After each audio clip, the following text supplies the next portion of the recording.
Well, folks, we've got the Hunger Games soundtrack, and I'm going to talk to you a little bit about that. So, the Hunger Games movies have been here since 2012, and it's probably one of the more wave makers of the past 4 to 5 years.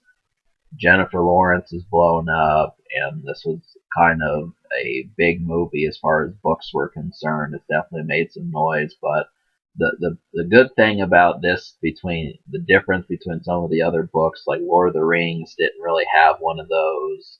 I feel like the Hunger Games soundtrack has actually had like a string of hits, and similar to Twilight, it did this. So it was kind of like a double, kind of packed a double punch, because you didn't just get the movie, you also got a heap of hot songs.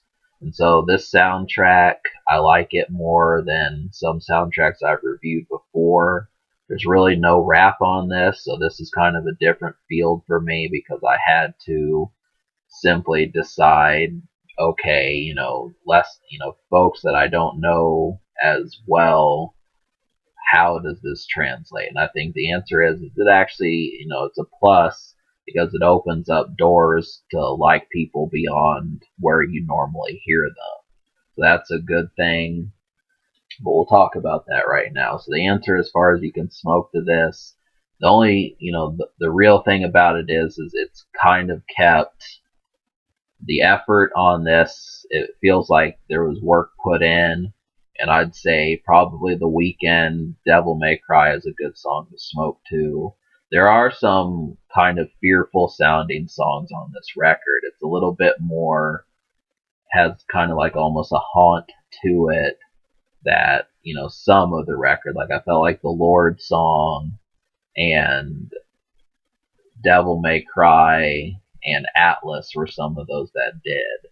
But, really, you do get a lot of themes, but it's not really urban and club oriented. So that's one thing to keep in mind.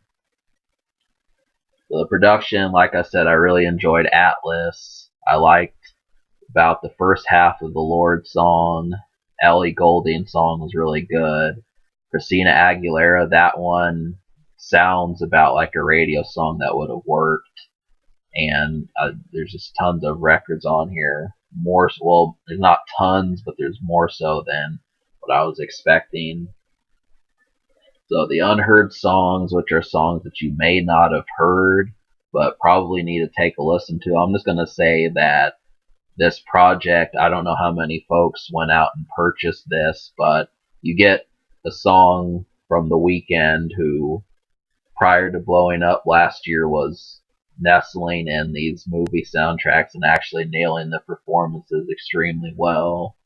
Christina Aguilera was a surprise. I hadn't heard of Sia that much.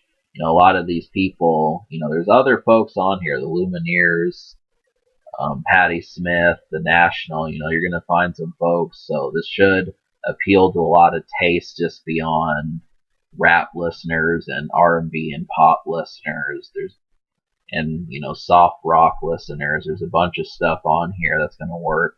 Not every single song. There were songs that I wasn't appreciative to, but the thing is all sorts of audiences can listen to or can watch the Hunger Games. So you're going to get people who are city slickers and businessmen, um, urban people, all sorts of military, all sorts of folks that are going to come and decide to see this movie. So naturally, there had to be songs for everyone.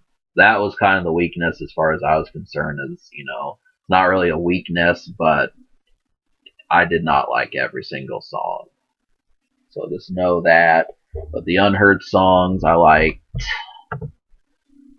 4 out of 12 plus one almost song. So the songs I liked were Atlas, Devil May Cry, Who We Are, and Mirror. So that, Coldplay did Atlas, The Weeknd did Devil May Cry, Imagine Dragons did Who We Are, and Ellie Goulding did Mirror. So I like Ellie Goulding. She's always kind of had like a disarrayed way of making music. and I like that it really has a nice effect for this soundtrack. I have not seen this movie, so I can't really comment as if it fits the film, but I do think that it's always, welcome. The Weeknd, I figured he would nail this, and he did. Coldplay, they're kind of, they usually drop albums uncommonly, but I do like this song extremely well.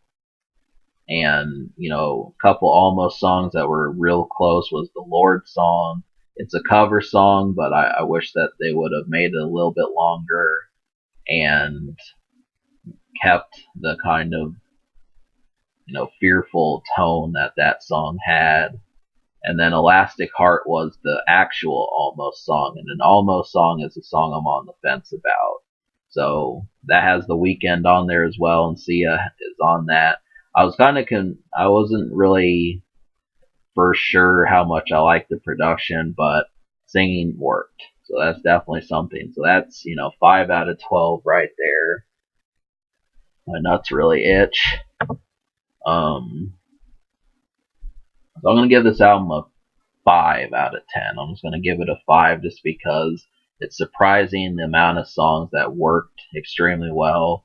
Like I said, the reason why I got that score was because it has to appeal to everyone, and that's not really a complaint. But I would, me personally would have liked to have a few more songs. But so the future, the Hunger Games is over. I don't know what happened on the last two movies. There were a couple that came out, and we'll just have to see. The social score, I'm going to give this a 6.5 out of 10 social. The social score is how well it works around other people, not just you. The Coldplay song that a lot of, folks like Coldplay, Sia, Christina Aguilera, Imagine Dragons, there's just folks on here that are going to be recognizable. So you should have that. But, it's, you know, so can it be topped? I think the answer is it could for me personally, but this is a treat for most people. You get just enough songs, and there's more than one or two or three. That's definitely a highlight. So subscribe for more fun. I give this album a 5 out of 10 and a 6.5 social.